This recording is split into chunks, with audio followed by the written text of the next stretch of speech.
Avant de commencer cet épisode, je voudrais vous parler de la Bohémerie. La Bohémerie, c'est le projet de Gwen, créatrice et néo-brocanteuse. Via sa marque, elle propose des tissages et macramés déclinés sous toutes leurs formes, mais aussi des objets décoratifs et des petits meubles qu'elle chine avec passion. Un projet qui mêle créativité et conviction écologique à découvrir sur www.labohémerie.com. Compose, épisode 23.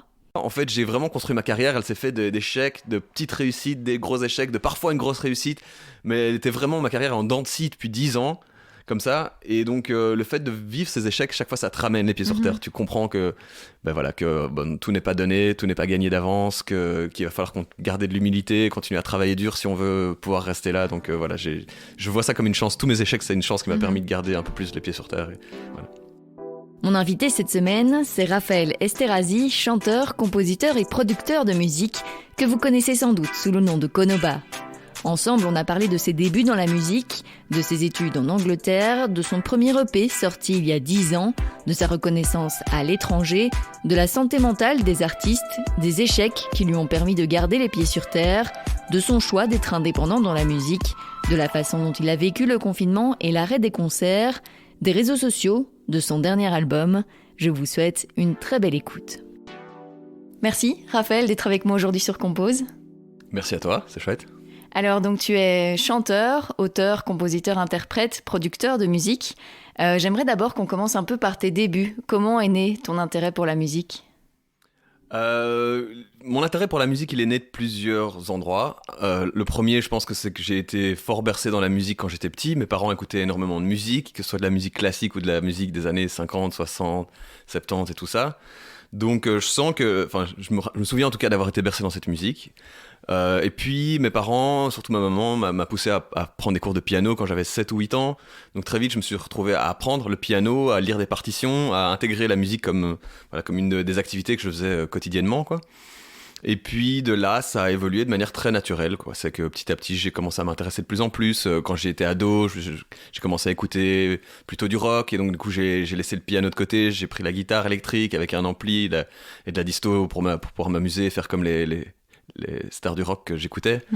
Et puis j'ai d'autres amis à l'école qui étaient très doués dans leurs instruments aussi, qui ont commencé à former des groupes ensemble, donc je me suis rejoint à eux. Il n'y avait pas de chanteur et moi j'aimais bien chanter, donc j'étais pas très fort au départ, mais j'aimais bien, donc j'ai décidé de prendre le rôle de chanteur, sauf que j'avais besoin de progresser, donc j'ai pris des cours. Et très vite on s'est retrouvés sur des scènes, et en fait comme beaucoup de choses dans la vie, je me rends compte que on n'a pas forcément un domaine de prédilection pour lequel on est écrit, on pourrait se développer dans plein de domaines différents, mais on se lance dans un domaine dans lequel un hasard arrive. Un hasard qui, par exemple, à un moment donné, je me retrouve sur scène, les gens me regardent, ils me disent c'était bien, et tout d'un coup je me sens gratifié, je me sens heureux d'avoir été apprécié pour faire ce truc-là, et donc du coup on se plonge là-dedans, quoi. Ça peut être ça, avec moi ça a été le cas avec la musique, comme ça peut être le cas avec d'autres arts, ou que ça peut être parce qu'on est très fort en maths et qu'on dit waouh t'es fort en maths, et tout d'un coup on se dit putain c'est mon truc, je suis fort en maths, quoi. Et donc voilà, c'est comme ça que j'ai été plongé dans la musique depuis petit. Et comment tu te sentais quand t'as fait tes premières scènes comme ça ? Comment tu te sentais sur scène ? Je me sentais stressé évidemment de monter sur scène. J'étais quelqu'un d'assez timide, très timide en fait. Surtout que tu étais très jeune, quoi, du coup. J'étais très jeune. La première vraie scène que j'ai faite, j'avais encore 14 ou 15 ans. J'avais 14 ans, je pense. C'était la toute première édition de l'Incroc Festival, d'ailleurs.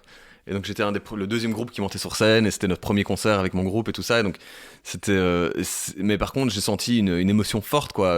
C'est un mélange de plein de choses. C'est un mélange tu te lances dans le vide, tout d'un coup tu fais un truc, paf, t'es sur scène, les gens ils te regardent et t'écoutent, c'est parti, quoi. Et donc c'est exaltant, quoi. Et puis il y a le côté, c'est le boost d'ego que tu reçois, d'être le centre de l'attention, d'être regardé, que les gens ils bougent, ils dansent, ils viennent te parler après, et du coup tu te sens bien d'être dans cette position-là. Et donc après les études secondaires, t'es parti à Brighton. Pourquoi t'as décidé comme ça de quitter la Belgique, d'aller en Angleterre pour étudier la musique ? C'était une idée qui trottait dans le fond de ma tête depuis longtemps. J'ai un ami qui avait 1 an ou 2 en plus que moi, qui avait été faire une école de musique à Londres et qui m'avait raconté toutes ses aventures là-bas, et ça avait l'air vraiment chouette. Et donc j'avais eu l'envie de faire la même chose.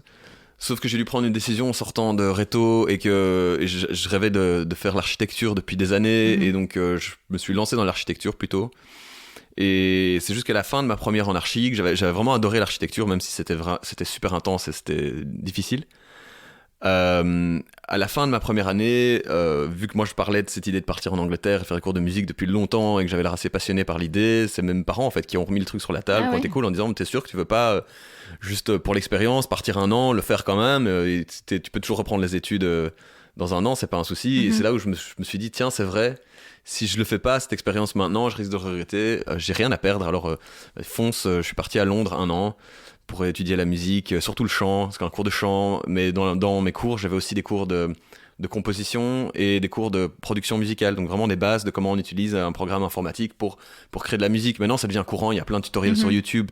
Les jeunes qui commencent à faire du son et qui font des instrus de rap et tout ça, ils peuvent apprendre en quelques secondes avec n'importe quel ordi, mais à l'époque, c'était encore assez nouveau, cet outil-là. Et donc, c'est ce cours à l'UNIF de production musicale qui m'a tout d'un coup ouvert à ce nouveau domaine. J'étais là, waouh, en fait, je peux faire n'importe quoi avec le son, avec la musique. Et donc, moi, j'enregistrais ma voix et ma guitare, et peut-être un piano. Et là, je suis passé de juste ça à pouvoir composer un monde de musique avec n'importe quel son, quoi, n'importe quel instrument. Et donc, je me suis très fort passionné par la production musicale tout de suite. Je restais pendant des heures après les cours à l'UNIF pour utiliser l'ordi et le programme sur place, que j'avais pas encore de laptop comme on a tous maintenant un ordinateur portable, mais à l'époque, pas. Et donc je restais à l'UNIF, dans cette salle, pendant des heures après les cours pour faire de la production musicale. Et c'est là que j'ai décidé de m'inscrire dans un cours de production musicale à Brighton, toujours en Angleterre, et que j'ai suivi des cours plus poussés, plus spécialisés là-dedans. Et ça t'inspirait vraiment d'être dans ce monde où tout le monde est focus sur la musique, sur la production musicale? Ça t'inspirait, ça te donnait envie de toujours aller plus loin, de toujours apprendre? Ouais, il y a vraiment un truc qui se passe quand on fait des études, je pense, et qu'on est entouré d'autres gens qui ont la même passion et la même envie, qu'on se pousse les uns les autres parce qu'on a des projets à faire, et t'as 1 semaine ou 2 semaines pour réaliser un tel projet, et puis tout le monde vient le présenter devant la classe, quoi, donc pour expliquer son projet, montrer ce qu'il a fait, et chacun pose des questions, critique, en bien, en mal, et donc ce regard des autres et cette envie de se montrer, évidemment, elle stimule, quoi, elle donne envie de se dépasser, d'aller plus loin, d'impressionner les autres et tout ça, donc ouais, ça a été super stimulant. Pendant 3 ans, j'ai pas arrêté de créer, de dépasser les limites de ce que je connaissais pour utiliser de nouveaux outils. C'est là que j'ai commencé à utiliser beaucoup de sons que j'enregistrais en fait dans la ville, partout, parce que c'est sorti de certains exercices qu'on me donnait au cours. Et donc voilà, ça m'a ouvert un champ des possibilités dans la création musicale qui était énorme, mais j'ai commencé à m'amuser à fond avec la production musicale. Alors les tout premiers EP que j'ai sortis, on le sent, ça part dans tous les sens. Et la plupart d'entre eux sont même plus, vraiment, ils sont plus disponibles sur Spotify et tout ça, parce que pour moi c'est très ancien et c'était encore très de l'expérimentation. J'ai décidé de mettre ça de côté, mais ouais. Voilà. Mais tu l'as vécu comment à ce moment-là de sortir tes premiers morceaux? Je sais plus. Je sais plus, ça remonte, hein, rien, ça fait 10 ans déjà que j'ai sorti mon premier EP, et donc j'ai déjà 10 ans de carrière derrière. Moi je crois que c'était cool, je me souviens en fait du sentiment d'avoir créé quelque chose, de l'avoir accompli pour la première fois, d'avoir un CD que j'avais imprimé et tout ça, avec mes 4 premiers morceaux dessus, de les mettre sur des plateformes, sur SoundCloud et tout ça à l'époque. Je sais pas, il y avait un truc fou en fait d'avoir créé quelque chose de toute pièce chez moi, la plupart fait sur mon ordinateur portable dans ma petite chambre. Ouais, quelque chose que t'as fait tout seul, quoi. J'ai fait tout seul, et c'est ça, et ça existe, c'est là, les gens l'écoutent, ils peuvent le mettre dans leur voiture ou dans leur enfin, voilà, c'était quand même assez chouette, je me souviens. Et puis voilà, de là j'ai continué, et à chaque fois j'essayais de progresser, de faire des meilleures choses, d'améliorer la qualité de l'écriture, de la production, de la promotion, de toutes ces choses-là. Donc voilà, ça a continué à progresser au fil des 10 dernières années. Et puis comment t'as décidé de quitter l'Angleterre et de revenir en Belgique? Qu'est-ce qui t'a fait revenir en fait ici? De manière générale, le coût de la vie en Angleterre, donc moi je travaillais plusieurs petits boulots à l'époque pour contribuer, mes parents m'aidaient aussi, mais pour contribuer à mon loyer, à ma nourriture, à mes factures et tout ça, parce que le coût de la vie était quand même assez élevé, et les boulots, c'était tous payé le salaire minimum qui est encore plus faible qu'ici. Et donc j'avais du mal un peu à nouer les deux bouts, et de plus en plus je devais travailler, et j'avais de moins en moins de temps pour la musique, et j'ai senti croître cette pression de plus en plus au fil des années que j'ai passées là-bas. Et un jour j'ai pris la décision, je me suis dit, si je rentre chez mes parents en Belgique, à Wavre, je sais qu'ils ont un grand espace au sous-sol avec plusieurs caves, qu'ils sont ok que je reprenne un de ces espaces, que j'aménage ça en studio. Donc c'est ce que j'ai fait, je suis rentré en Belgique, j'ai passé 2 mois à tout refaire, à aménager ça dans un studio correct.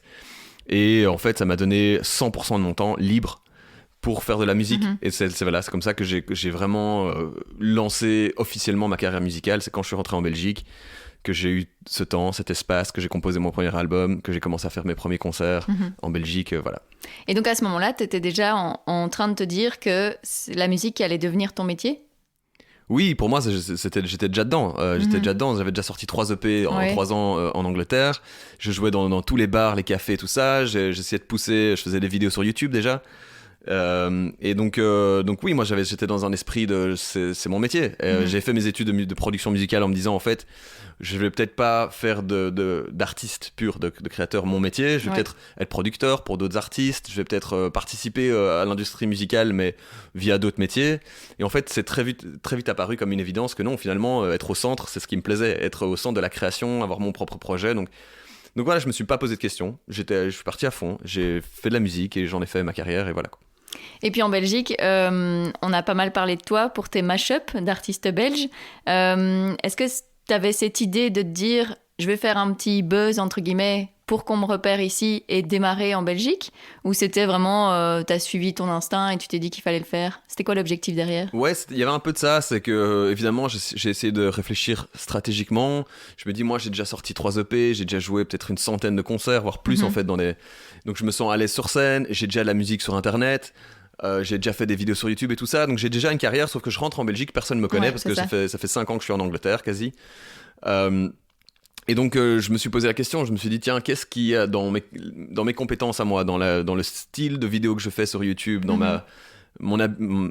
la possibilité que j'ai d'enregistrer différents instruments, de les produire, de mélanger plein de choses. Enfin, voilà, qu'est-ce que je pourrais faire qui va attirer l'attention ici en Belgique vers le fait que je suis un artiste et que je fais de la musique et que j'ai des concerts, quoi. Et donc c'est là où est née cette idée de me dire tiens, en fait, je vais prendre une douzaine des titres qui cette année ont le mieux marché d'artistes belges, tous belges, en me disant je vais me focaliser d'abord sur la Belgique de toute façon. Et je vais essayer de réarranger toutes ces chansons en un seul grand arrangement où je les mélange toutes, où je peux montrer un peu mes qualités de musicien, de chanteur, d'arrangeur, de producteur et tout ça. Donc c'était un peu une sorte de méga CV. C'est comme un gros CV en me disant une carte de visite, quoi. Et donc j'ai fait ce mash-up des tubes belges et c'est vrai que ça a marché dans le sens où très vite ça a attiré l'attention, on a parlé de moi dans les médias en Belgique, j'ai été invité sur Pure FM à l'époque, donc ça m'a mis un pied dans la porte aussi de certains médias et tout, donc ça a été vraiment le pied à l'étrier qui m'a permis de construire ma carrière après derrière.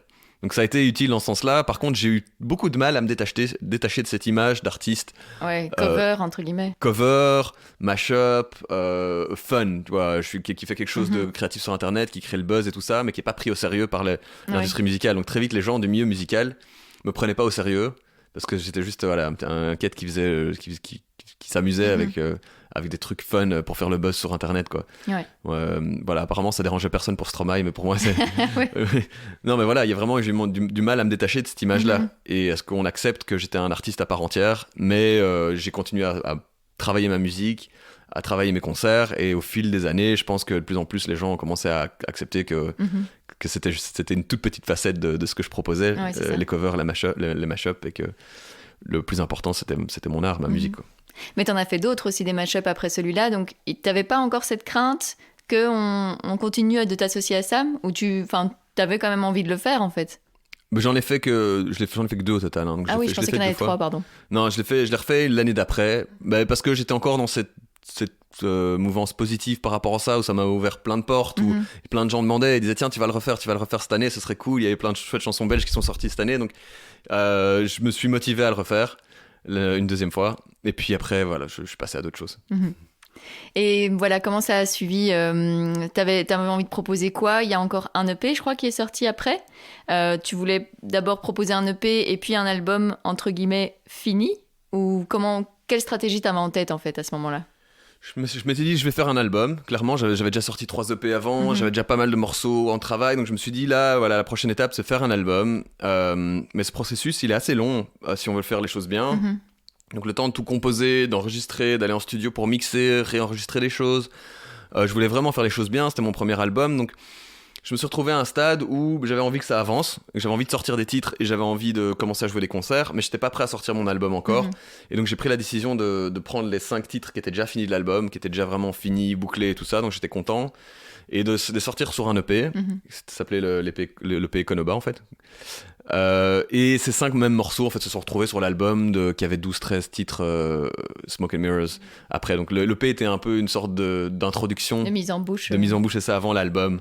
Et ça a plutôt bien marché, ça m'a permis de m'étendre petit à petit, de sortir des premiers morceaux qui ont commencé à pas mal marcher, qui ont créé une attente pour la sortie de l'album, qui ont commencé à faire monter les ventes des places de concert et tout ça. Donc finalement tout ça a très bien marché à cette époque-là. Il y a un effet boule de neige qui m'a propulsé en fait et qui a fait que je me suis retrouvé en très peu de temps à remplir l'ancienne Belgique, le Cirque Royal, à jouer un peu tous les festivals en Belgique, et puis très vite me retrouver à l'étranger, dans d'autres pays, à jouer aussi des grosses scènes. Et donc tout ça a avancé très vite à ce moment-là. Ouais. Les scènes à l'étranger, tu crois que c'est vraiment la langue, le fait de chanter en anglais qui a aidé à te faire connaître à l'étranger, ou c'est plutôt ton style ? C'est quoi ? C'est un mélange de plein de choses. Bon, je saurais jamais exactement pourquoi ma musique a si bien marché dans certains pays très spécifiques en fait. Oui, parce qu'il y a des pays où ça cartonne, quoi. Vraiment, t'es beaucoup plus connu qu'ici en Belgique, par exemple. Voilà, c'est ça. C'est qu'on m'écoute un peu partout dans le monde. Bon, à part dans certains pays où ils n'ont pas les mêmes plateformes de streaming et tout ça. Donc, c'est très répandu. Mais il y a vraiment des pays en particulier dans lesquels ça a explosé. Et proportionnellement beaucoup plus qu'en Belgique. C'est-à-dire ça dépend de la population, quoi. Mais en tout cas, en Turquie, en Géorgie, en Arménie, en Ukraine, en Pologne, en Roumanie, il y a une zone géographique là, en Grèce pas mal aussi, où vraiment mes vues ont monté de dingue. Et donc j'ai commencé à aller jouer des concerts là-bas. J'ai contacté moi-même des gens sur place qui m'ont mis en contact avec des promoteurs, et très vite je me suis retrouvé à aller jouer des concerts. Ça a bien marché, les salles se sont remplies, donc j'ai été invité pour des festivals, et ça a fait monter encore plus le nombre d'écoutes sur internet. Donc il y a eu tout ce processus qui s'est activé, qui a fait que j'ai connu des moments un peu de star, quoi, dans des pays complètement improbables comme la Géorgie, où je me suis retrouvé j'ai vraiment fait le tour de tous les plateaux de télé, des prime time, que ce soit le soir ou bien des morning shows et des trucs comme ça, vraiment invité de télé partout, avec l'oreillette, la traduction du géorgien à l'anglais, enfin voilà, des situations un peu improbables dans lesquelles je pensais jamais atterrir dans ma vie, quoi. Ouais, ça te fait quoi du coup quand tu vois cet engouement à l'étranger ? Ça fait du bien, ça fait plaisir en fait, mais de nouveau, souvent, ce qui fait du bien, c'est ce qui nourrit l'ego, et c'est quelque chose d'assez contradictoire, c'est que c'est ce qui nous fait du mal aussi. Oui. C'est-à-dire qu'une fois qu'on a pris ce truc qui fait du bien, quand il est plus là, ou quand il est derrière nous, ou quand on a un trou, ou quoi que ce soit qui se passe, du coup on se sent beaucoup moins bien, et c'est pour ça je pense que beaucoup d'artistes souffrent de dépression. Il y a un énorme problème de santé mentale chez les artistes, qui je pense a toujours existé, mais qui commence à éclore au grand jour, parce qu'avant on n'osait pas en parler, parce que l'artiste devait être cette figure de demi-dieu qu'on voit dans les médias, qui doit être forte et parfaite et toute polie, tout ça, et donc je crois qu'on parlait pas de ce genre de soucis là. On en parlait que quand ça finissait en overdose ou en problème, mais il y a un énorme problème de santé mentale dans la musique et dans l'art, et je commence un peu à mieux le comprendre et à mieux le gérer, mais voilà, je me rends compte que d'un côté, les concerts devant des milliers de personnes, les télés, les millions d'écoutes sur internet et tout ça, ça nous nourrit, et ça fait vraiment du bien, et ça donne la motivation de continuer, d'améliorer son travail et tout ça. Donc il y a des choses très positives derrière tout ça, mais il y a un contre-coup à prendre aussi derrière par rapport à ça. Et comment tu gardes les pieds sur terre du coup face à tout ça ? Comment garder les pieds sur terre, je sais pas. En fait, je sais pas. J'ai eu la chance d'avoir pas mal d'échecs qui m'ont forcé à rester sur terre. Je pense que si certaines carrières, certaines personnes, les choses s'alignent de manière extraordinaire, comme quelqu'un comme Angèle. En fait, elle a lancé sa carrière, elle a rencontré les bonnes personnes. Bon, c'était quelqu'un de talentueux, qui avait du charisme et tout ça, mais elle est tombée au bon moment, avec les bonnes plateformes, avec les bons formats, avec les bonnes personnes qui l'ont aidée, avec la bonne photographe qui a présenté son image. Et je pense que les choses se sont alignées de manière tellement parfaite que sa carrière a explosé, et que rien n'a jamais mal été dans ce processus. Ouais, ça, et donc, quand tu es dans un processus comme ça, je crois que c'est très difficile de garder les pieds sur terre, parce que rien ne te ramène à les pieds sur terre, quoi. Là où moi, en fait, j'ai vraiment construit ma carrière, elle s'est faite d'échecs, de petites réussites, des gros échecs, de parfois une grosse réussite, mais elle était vraiment ma carrière en dents de scie depuis 10 ans, comme ça. Et donc, le fait de vivre ces échecs, chaque fois, ça te ramène les pieds sur terre. Tu comprends que, tout n'est pas donné, tout n'est pas gagné d'avance, qu'il va falloir garder de l'humilité, continuer à travailler dur si on veut pouvoir rester là. Donc, je vois ça comme une chance. Tous mes échecs, c'est une chance qui m'a permis de garder un peu plus les pieds sur terre. Et voilà. Il y a eu un gros projet avec R.O. Donc, vous avez fait le Project 10 où vous êtes parti comme ça pendant 10 mois pour produire 10 morceaux.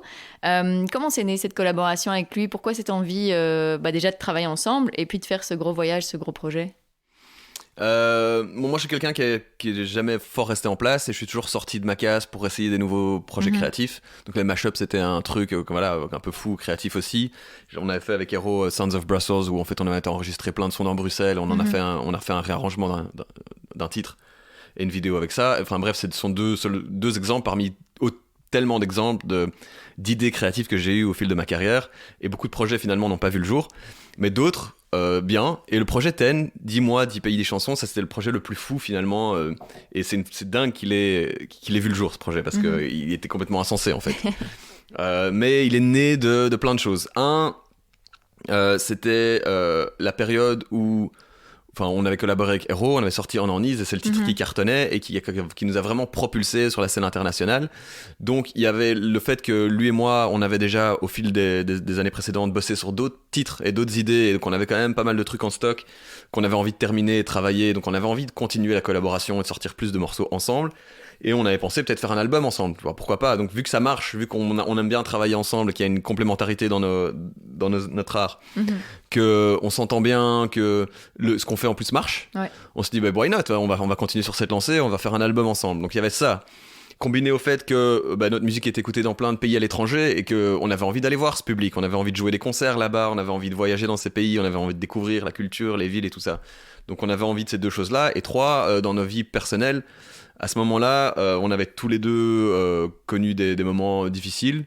On avait tous les deux connu des ruptures un peu difficiles et tout ça. Et on avait besoin de partir, on avait besoin de voyager, de sortir de la Belgique et de changer les idées. Donc c'est là où où est née l'idée, où j'ai eu cette idée à la base, moi, que j'ai proposé à Hero, de dire... et si on partait voyager et qu'on faisait un album sur la route, en voyage? Et donc de là, on en a discuté, on a débattu d'idées, et c'est là qu'est né le projet. Finalement, on s'est décidé, ok, pour que le projet ait du sens, qu'il ait une structure, on va appeler ça 10 mois, 10 pays, 10 chansons. Comme ça, il y a un concept, il y a une structure, on sait où on va, on sait ce qu'on fait. Et puis voilà, on a fait un crowdfunding sans lequel on n'aurait pas pu faire le projet, mais finalement on a quand même récolté plus de 30 000 € qui nous ont permis de faire ce projet qui était complètement mégalo. Et donc ça demandait des moyens en fait, de voyager, de produire un album entier, de faire des clips, de faire plein de choses. On espérait aussi qu'on allait gagner notre vie sur les concerts, mais c'était pas si facile que ça, parce que quand on joue dans des nouveaux pays, parfois c'est difficile d'atteindre le public, de faire une promo, d'être visible par les médias. Donc en fait c'était difficile parfois de jouer des grosses salles, de remplir des salles, d'être payé des gros cachets, tout ça. Donc enfin voilà, c'était un projet qui était complètement fou, et avec le recul je me rends compte encore plus qu'avant, et on a quand même réussi à le mener à bien, à voyager ces 10 pays, à jouer tous les concerts qu'on a dû jouer, à créer les morceaux qu'on devait créer dans chaque pays, à faire des clips. Donc voilà, en fait, on a vécu une expérience de vie incroyable, et on a créé une œuvre d'art dont je suis incroyablement fier. Quand je la réécoute maintenant, que je revois cet album, je me dis quelle richesse, quelle fierté j'ai à me dire qu'on a mis nous ensemble au monde une œuvre d'art aussi riche et diverse et intéressante. Après, qu'on aime, on n'aime pas, ça c'est subjectif, mais de manière objective, je peux l'admirer et me dire c'est quand même un travail unique et particulier. Tu en ressors avec beaucoup de fierté? Ouais, clairement. Et au niveau de ta créativité, qu'est-ce que ça t'a apporté? Est-ce que ça t'a fait grandir en tant qu'artiste d'avoir cette expérience-là? Je pense que tout nous fait grandir en tant qu'artiste. Toutes les expériences de vie nous font grandir en tant qu'artiste. Lire un bouquin te fait grandir en tant qu'artiste. Regarder un film te fait grandir en tant qu'artiste. Vivre un moment de vie difficile, un deuil, une séparation, des choses comme ça. Ou bien juste à l'inverse, un week-end génial de city trip quelque part. Toutes ces expériences de vie, elles nourrissent la créativité. Donc ça peut venir de partout. Donc oui, évidemment, le fait de voyager autant, de rencontrer des gens, de goûter des nouvelles cuisines, d'entendre des nouvelles musiques et tout ça, ça d'office nourrit notre créativité. Le fait d'être ensemble, la pression aussi du challenge, et de se forcer tous les mois à le faire, ça nous a poussé dans des recoins, on l'aurait peut-être pas fait d'habitude. Pour moi, le fait de travailler avec Hero, qui était un producteur de musique électronique qui vient d'une école totalement différente de la mienne, finalement dans sa méthode de travail. Et devoir travailler ensemble, de le voir lui travailler, d'apprendre à utiliser les outils que lui apprend aussi. Moi, ça m'a fait grandir très fort dans mon travail de production musicale aussi. Ça a pas mal nourri du coup mon dernier album ici qui est sorti récemment, où finalement maintenant je suis revenu tout seul, mais j'ai tellement appris de mon travail avec lui que je réutilise beaucoup de ces outils-là dans ma production aujourd'hui. Et tu le disais, donc il y a eu une campagne de crowdfunding, vous avez récolté 30 000 euros, tu en avais fait une aussi pour ton album.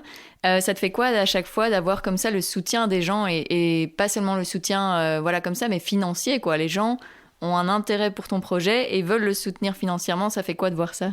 C'est super gratifiant, enfin c'est super chouette en tout cas d'avoir le soutien des gens, parce que moi j'ai pris le chemin d'être indépendant, totalement indépendant, c'est-à-dire que j'ai pas de label de musique ni d'éditeur, ce qui est hyper rare en fait pour un projet, je veux dire, à succès entre guillemets. Et pourquoi t'as fait ce choix ? Ce choix, il est arrivé de nouveau un peu naturellement. Moi, je suis un petit peu les choses qui se passent, parfois sans essayer de les influencer. Ici, en l'occurrence, vu qu'au début, personne voulait de moi, qu'au début, les labels et le milieu de la musique me snobbaient un peu, j'ai tout fait tout seul et je me suis créé un succès et une carrière tout seul qui commençait à aller vachement bien. Alors du coup, j'avais un peu trop de fierté pour pouvoir redonner le contrôle à un label une fois qu'ils étaient intéressés. Mais même une fois qu'ils étaient intéressés, j'ai jamais eu face à moi un label qui m'a vendu du rêve, qui m'a dit vraiment on adore ce que tu fais, on y croit à fond, on a des idées, on a des compositeurs, des directeurs artistiques qui adoraient travailler sur ton projet, personne ne m'a pitché un truc qui vendait du rêve, quoi. C'était tous tu sentais qu'ils tâtaient, voir le profit qu'ils pouvaient en tirer, et c'était donc j'ai fini par recevoir des propositions, mais c'était pas des propositions qui venaient du cœur, quoi. Je trouvais que c'était un peu en demi-teinte. Et donc j'ai tout refusé à chaque fois, et puis voilà, je suis resté totalement indépendant, et c'est un choix difficile, mais voilà, c'était mon choix, c'est ma vie aujourd'hui. Mais je dis difficile parce que d'un côté c'est super d'être indépendant et d'être libre et d'avoir aucune pression externe. D'un autre côté, je me rends compte que j'ai passé tellement de temps mes 10 dernières années à faire à gérer ma société déjà, parce que je suis indépendant du coup, à faire ma compta, à écrire des mails, à préparer ma promotion, à réfléchir au script pour des clips, parfois à les monter moi-même, à les tourner moi-même, à préparer les répétitions, les partitions pour les musiciens, enfin tout en fait. J'ai pris 10 corps de métier différents que j'ai dû apprendre pour faire tous ces aspects-là. Bon, j'étais bien entouré de mon manager, d'attaché de presse, d'agences de booking et tout ça, mais au centre de tout ça, ça a toujours été moi qui ai géré le projet et qui ai pris tous ces rôles en main. Et en fait, je me rends compte que peut-être que j'ai gagné en liberté de ne pas avoir un label derrière moi qui me pousse dans certaines directions, mais j'en ai perdu aussi énormément parce que énormément du temps libre que j'aurais pu avoir pour faire de la musique et pour être créatif, je l'ai passé à faire d'autres choses qui ne sont extra artistiques, quoi. Ouais. Donc voilà, il y a un peu de plus et de moins que je retire de cette expérience d'avoir choisi d'être indépendant. Et ouais, t'avais déjà cette envie, ou en tout cas tu imaginais plus jeune devenir indépendant? T'avais déjà cette image d'indépendance ou pas forcément? C'est quelque chose que pas forcément tu ça. ne pensais pas? Non, j'y ai jamais pensé, c'est arrivé naturellement. C'est arrivé naturellement. Au début, t'as pas le choix. Au début, tu te lances, tout le monde s'en fout, personne qui t'est. Donc tu fais ta musique, tu la sors, tu essaies de faire tes concerts. Je sortais des vidéos sur YouTube pour essayer de faire parler de moi. Donc j'étais dans une dynamique de je me débrouille tout seul de toute façon. Et puis peut-être qu'à un moment donné, un label sera intéressé.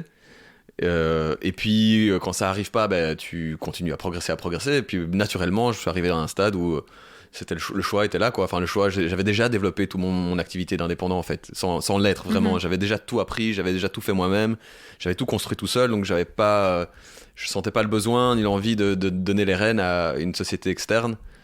Et voilà. Et t'arrives aujourd'hui à vivre de ta musique ? Oui, j'arrive à en vivre, mais très modestement. On va dire, c'est que je gagne tout juste assez de ma musique aujourd'hui pour vivre, pour payer un loyer et pour payer mes factures, pour subvenir à mes besoins de base. Mais je gagne pas assez que pour, par exemple, mettre de l'argent de côté, investir. La plupart des jeunes de mon âge, j'ai 32 ans maintenant, et la plupart des gens de ma génération, de mon âge, ont déjà acheté une maison ou un appartement. Ils ont pu emprunter à la banque, investir et tout ça. Tout ça, c'est des choses qui sont pas vraiment accessibles pour moi aujourd'hui, parce que ma profession me permet pas de gagner assez pour ça.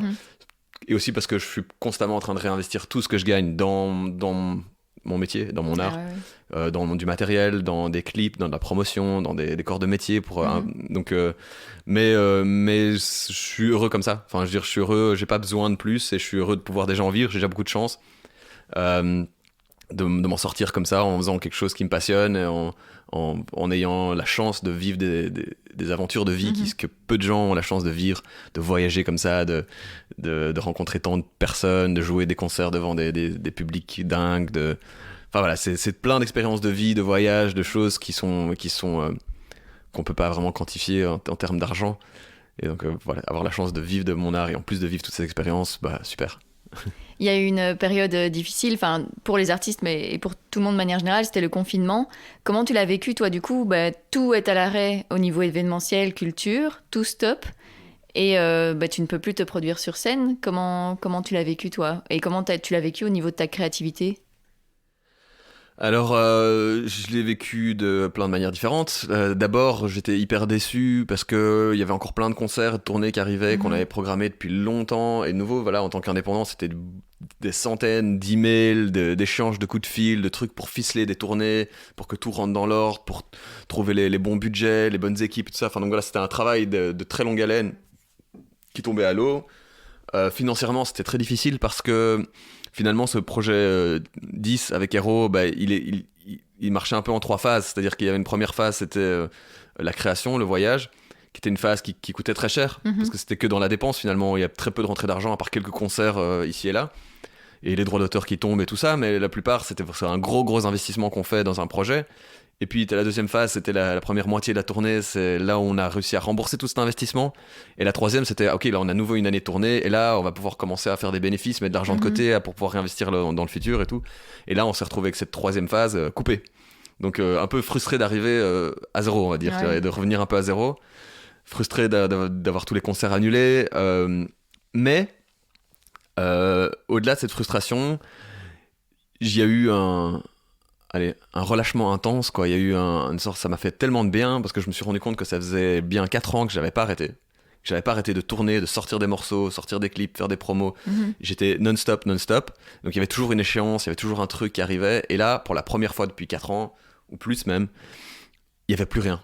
L'agenda était vide, plus de responsabilité, plus de stress de est-ce que mon matos est bien, est-ce que mon câble est pas pété, je dois prendre l'avion demain pour aller là, est-ce que mon ticket est ça, est-ce que j'ai mon passeport à jour. Enfin, c'est plein de petites choses qu'on a tout le temps en tête pour être sûr de jamais se planter.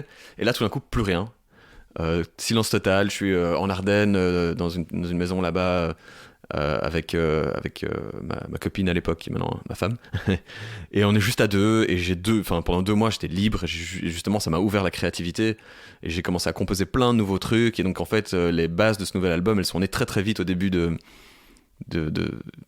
la crise Covid, quoi. Donc au niveau créativité, ça a été plutôt cool. Et t'avais envie de parler de quoi, du coup, sur cet album? J'avais envie de parler... les thèmes, ils viennent naturellement aussi. Hein. C'est rare que je me pose et que j'écris, je me dise, je veux parler de ça. C'est plutôt un ressenti, ça sort naturellement. Donc, il y a eu le tout premier morceau, c'était In the Mirror, qu'en fait, je l'ai sorti après une semaine de confinement. Donc très très tôt, parce que c'était un challenge au début. Je m'étais dit, ok, on est coincé ici, je vais faire une chanson et un clip tout seul à la maison. Et voilà, ce titre-là qui finalement a fini par être un des titres importants et phares de ce nouvel album, il parlait vraiment plutôt du regard qu'on doit... In the mirror, ça va être dans le miroir, et je parle pas mal du fait qu'on ferait bien de se regarder dans le miroir, parce que finalement, toute cette situation, peut-être qu'on en est responsable d'une manière ou une autre. Et donc c'était très fort basé là-dessus, quoi. C'est un côté un peu spirituel et un peu... il faut qu'on regarde notre impact sur le monde, sur la terre, sur les humains autour de nous et les animaux, enfin toutes ces choses-là que j'avais envie d'exprimer à ce moment-là, quand c'était vraiment à chaud encore avec le Covid. Puis il y a eu des messages de frustration aussi, comme dans There's Always Something Wrong, où à un moment donné c'est un peu le pétage de plomb j'en peux plus, quoi. Il y a que des mauvaises nouvelles tous les jours. C'est info Covid, combien de morts, combien d'hospitalisés, dans quel pays, quoi, ça va pas. Enfin, c'était vraiment que c'était too much, en fait. C'était trop de trucs négatifs, et donc j'ai écrit ça. C'est sorti comme un cri du cœur, un peu There's Always Something Wrong. Et puis de là est née cette envie de trouver des solutions spirituelles à ça. Et donc je parle pas mal de ça aussi. Donc la deuxième partie justement de There's Always Something Wrong, je dis que peut-être qu'en fait il faudrait qu'on se détache de tout ça, qu'on prenne le temps de respirer, de profiter de la vie, et que peu importe ce qui va se passer dans la vie, on en tirera le meilleur. C'est une des phrases que je préfère de l'album, c'est Whatever comes at us, we'll make the best of it. Je dis sur le bridge en fait de cette chanson. Peu importe ce qui arrivera, on en tirera le meilleur. Alors arrêtons de se prendre la tête. Donc il y a beaucoup de messages positifs aussi sur l'album. Il y a des messages comme ça. Il y a d'autres messages où ça c'est un truc que j'ai écrit, une chanson d'album qui est pas sortie comme single, qui s'appelle New Addiction, nouvelle addiction, qui fait référence à l'addiction aux réseaux sociaux en fait, qui est un truc qui me préoccupe pas mal aussi parce qu'on est de plus en plus, et la nouvelle génération encore plus que nous, mais vraiment addict aux réseaux sociaux. Addict à ces boosts de dopamine que donne non seulement le fait de scroller sur un nouveau truc, mais aussi le fait d'être liké, partagé et de se nourrir de cette espèce de faux amour. On vient à cet ego dont tu parlais tout à l'heure. Voilà, absolument. Et ça te nourrit l'ego, d'une manière qui est pas saine en fait, parce que du coup, dès que t'as moins de likes, tu te sens mal aimé, alors qu'en fait, c'est ouf quoi. On s'en fout. On s'en fout. Et puis ça reste parfois des dizaines ou des centaines de personnes qui partagent un sentiment avec toi, et c'est déjà énorme. Donc l'addiction aux réseaux sociaux, j'en parle un petit peu dans certaines chansons, mais surtout dans New Addiction. Voilà, je vais pas rentrer dans le détail des paroles, mais j'en parle pas mal là-dedans. Voilà. Mais tu parlais de la santé mentale des artistes. En fait, il y a aussi cet élément en plus par rapport à avant, c'est les réseaux sociaux. Ouais. Et c'est les aspects positifs, mais aussi négatifs, quoi, qui peuvent jouer. Absolument.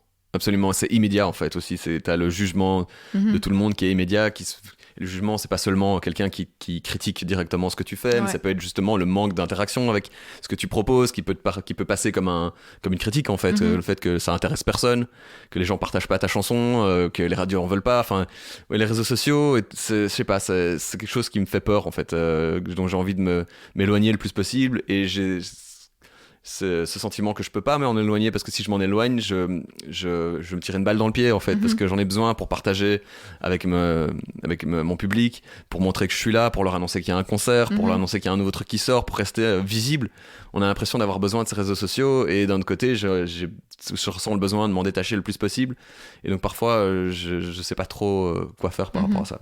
D'autant que ils permettent aussi d'atteindre ton public qui est à l'étranger, qui n'est pas forcément ici en Belgique.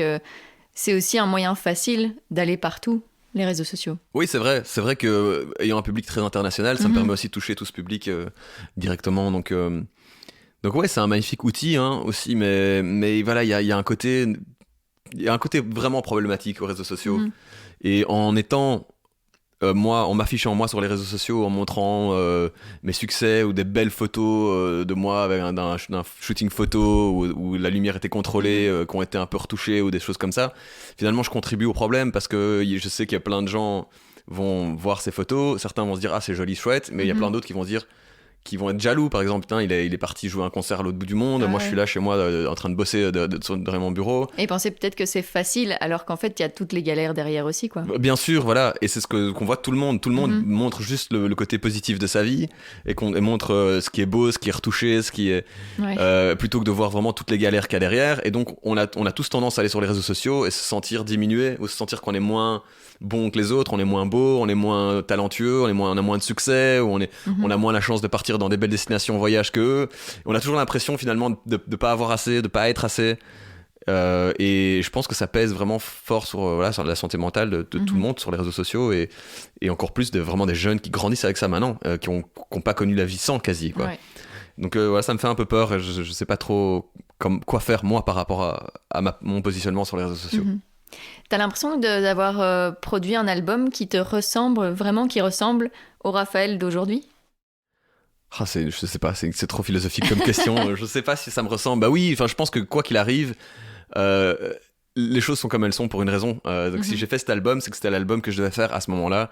C'est les chansons qui sont sorties de ma tête, de mes oreilles, de mes doigts, de mon cerveau, de ma voix, de manière naturelle à ce moment-là de ma vie. Donc maintenant, aujourd'hui, si je devais refaire un nouvel album, je le ferais différemment. J'utiliserais peut-être d'autres influences, d'autres styles de production et tout ça. Mais l'album que j'ai sorti ici, il est ce qu'il est. Il l'est pour une raison, donc je l'assume. Comme exactement le Konoba qui devait exister en 2022. Et tu l'as présenté à l'ancienne Belgique. Qu'est-ce que ça t'a fait d'être sur cette scène-là ? Ça a un effet de dingue d'être sur la scène de l'ancienne Belgique. Je sais pas, c'est le côté... Je sais pas si on ressent les énergies de tous les artistes qui sont passés dessus ou si c'est juste l'aura de cette salle. Mais il y a un truc un peu magique, je trouve, d'être sur la scène de l'ancienne Belgique. Il faut savoir que quand on descend l'escalier des loges, qu'on arrive à la scène, on passe devant plein de photos d'artistes qui ont joué avant et tu vois plein de méga stars. Vraiment, ça va de Jacques Brel ou Edith Piaf il y a très longtemps à des gros artistes plus récents. Et donc, je sais pas, je sentais vraiment que j'avais de la chance de me trouver là, debout sur scène, à l'ancienne Belgique, devant un public. La salle était remplie aussi. Bon, la B-Box, donc la B-Box, en fait, c'est la grande salle de l'ancienne Belgique, mais sans les balcons au-dessus. Ouais. Mais voilà, on avait décidé d'ouvrir juste le dessous.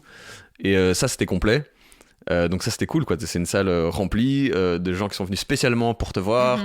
Pour ce nouvel album, on avait préparé un show qu'on avait travaillé vraiment en amont à fond avec mon équipe, donc tout au niveau des lumières, des visuels, du positionnement scénique, des arrangements musicaux, de la setlist et tout ça. Enfin vraiment, j'avais jamais travaillé aussi dur sur un set avant parce que je voulais que ce soit parfait et c'était trop cool. C'était vraiment cool. La réaction du public a été géniale. Il y avait une énergie de dingue dans cette salle.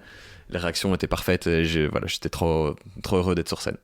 C'est quoi maintenant les prochains projets ? Enfin, est-ce que tu travailles déjà sur la composition de nouveaux morceaux ou t'es plus focus sur les concerts, les festivals ? Ouais, enfin moi il y a deux choses. Maintenant que j'ai sorti cet album, que j'ai créé ce show, j'ai envie de le jouer un maximum. Donc moi le plus important c'est de tourner pour l'instant.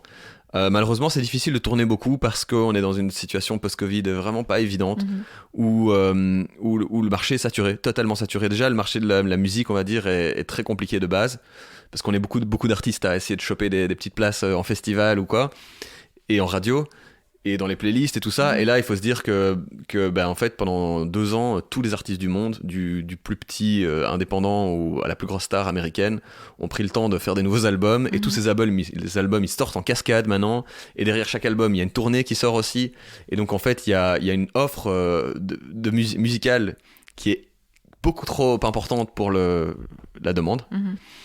Et comme souvent, c'est le tout gros poisson qui mange les petits. Et donc, il y a le marché quand totalement saturé. C'est très difficile de trouver des opportunités. Je me dis que c'est difficile pour moi qui ai fait plus de 100 millions de streams sur Internet. Alors, qu'est-ce que ça doit être comme galère pour les jeunes artistes qui démarrent maintenant sans structure derrière eux, ici en Belgique ou n'importe où dans le monde, en fait. C'est très, très difficile de se démarquer, d'en sortir et de se faire remarquer. Donc voilà. Mais j'ai quand même pas mal de concerts. J'ai des festivals à gauche à droite en Belgique cet été. J'ai des concerts à l'étranger. Là, je pars en Géorgie pour jouer à un gros festival. Au Vietnam aussi, donc dans quelques semaines. Donc j'ai quand même des chouettes opportunités qui se profilent. Et puis à côté de ça, je suis en train de me préparer pour un retour à l'université, au cours, enfin pas l'université, c'est une haute école, mais aux études en septembre, parce que j'ai envie d'apprendre des nouvelles choses. Ça fait longtemps que je suis dans la musique et j'ai pas envie d'abandonner ma carrière, loin de là. J'aime quand même la musique, mais je sens un besoin de nouveaux horizons. Et donc voilà, je reprends des études. Et tu vas étudier quoi ? C'est des cours qui sont vraiment ciblés autour de l'écologie, mais surtout de la gestion de l'espace urbain. Donc voilà, l'espace urbain, c'est autant l'écologie que la mobilité, l'énergie, la culture aussi, comment la culture rentre dans l'espace urbain, comment on interagit entre êtres humains, le logement, enfin plein de choses que je trouve super intéressantes. L'agriculture urbaine aussi, donc enfin voilà, plein de choses que je trouve super intéressantes, qui me fascinent depuis des années mais que je regarde de loin. Et je sais pas, j'ai eu cette envie de faire quelque chose qui soit moins égocentré justement, qui soit moins juste moi et ma musique et mon concert, même si ça va rester une partie de ma vie, et de me concentrer plus sur le monde et les autres et la ville dans laquelle je vis et envie de participer à un projet de société plutôt que juste à un projet à moi. Et ça te fait pas un peu peur de retourner sur les bancs de l'école comme ça à 32 ans ? Si, quand même. Si, ça fait bizarre. Mais d'un côté, c'est super motivant. C'est un nouveau challenge. J'ai toujours adoré les nouveaux challenges. C'est ce que j'ai pas arrêté de faire à travers ma carrière. Et là, je suis un peu en manque de nouveaux challenges. Et j'ai essayé de trouver plein de nouvelles idées pour me relancer dans la musique, pour retrouver des nouvelles manières de me challenger et de me motiver. Et j'arrivais pas, ce qui était totalement nouveau pour moi, j'ai jamais eu de soucis pour ça, j'arrivais pas à trouver de motivation forte pour une idée que j'avais. J'avais des petites idées, je me lançais dedans et je commençais à écrire des scripts et chaque fois ça retombait à zéro en mode non, je le sens pas. Et c'est quand cette idée en fait de dézoomer encore plus loin de ma carrière musicale et de me dire en fait c'est peut-être je dois aller voir encore plus loin et me recentrer vers un autre domaine. Et c'est quand cette idée-là a commencé à mûrir dans mon esprit que finalement ça a apparu comme une évidence que voilà, c'est quelque chose que je voulais faire. Et c'est dans une envie d'en faire quoi après, de faire quoi par rapport à ces études? Je sais pas encore. Je préfère pas me mettre d'objectifs trop fixes ou clairs.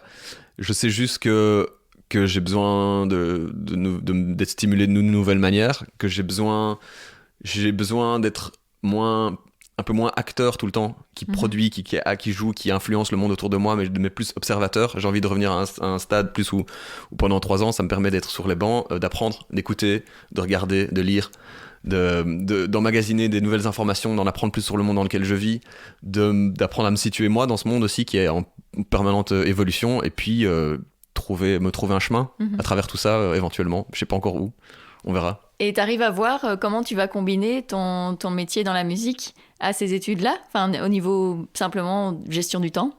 Ça va être chaud.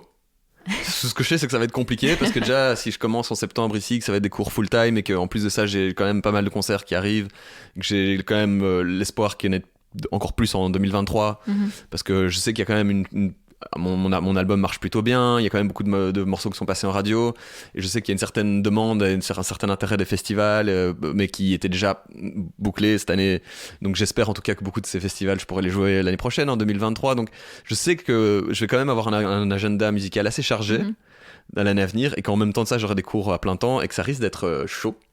Ça me laissera pas le temps d'entamer des nouveaux projets conséquents, à mon avis, mais tant pis, voilà. On verra bien. Puis ça se trouve, en fait, après 6 mois, j'aurais vraiment envie de me reconcentrer à fond sur ma musique. J'aurais des nouvelles envies, de nouvelles idées, des nouvelles collaborations. Et je mettrai les études de côté, j'en sais rien. Mais bon, qui ne tente rien, n'a rien. C'est un peu comme ça que tu fonctionnes à chaque fois. C'est, tu te laisses un peu porter par ton instinct et par tes envies? Ouais, oui. Parfois pas, en fait. Parfois, je fais l'erreur de pas faire ça et de trop réfléchir. Ah, oui. De trop réfléchir à donc quoi est-ce que j'ai besoin maintenant pour que ma carrière ait du succès, pour que plus de gens m'écoutent, pour que je joue des plus gros concerts. Et donc je pense de manière très factuelle à prendre des décisions par rapport à ça, et je me suis rendu compte que ça marchait jamais. Ça marche que quand on y croit vraiment, quand on est passionné par ce qu'on fait, quand du coup on dégage vraiment quelque chose de magique qui est pas vraiment explicable comme ça. Et c'est que quand on suit son instinct, qu'on suit ses envies profondes, qu'on produit quelque chose de vraiment super, et qu'on profite de la vie aussi, parce que du coup on est animé tous les matins, on se lève et on bosse pour quelque chose qui nous anime, plutôt que pour quelque chose qu'on pense est bon pour nous ou pour notre avenir.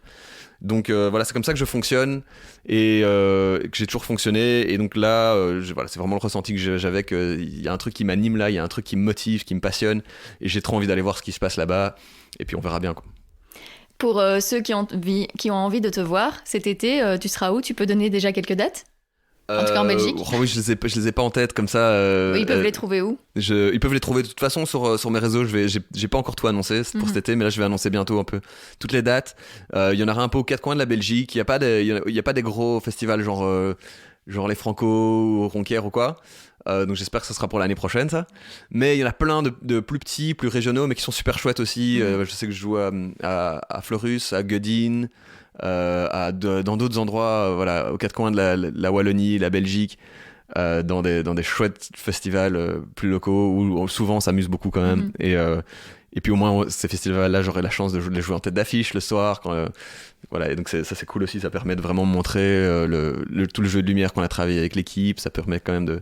Je sais pas, parfois je m'amuse beaucoup mieux sur des plus petites scènes ou des plus petits festivals que sur des très gros. Donc j'ai l'intention de profiter de ces moments un maximum, et j'espère que le public profitera aussi.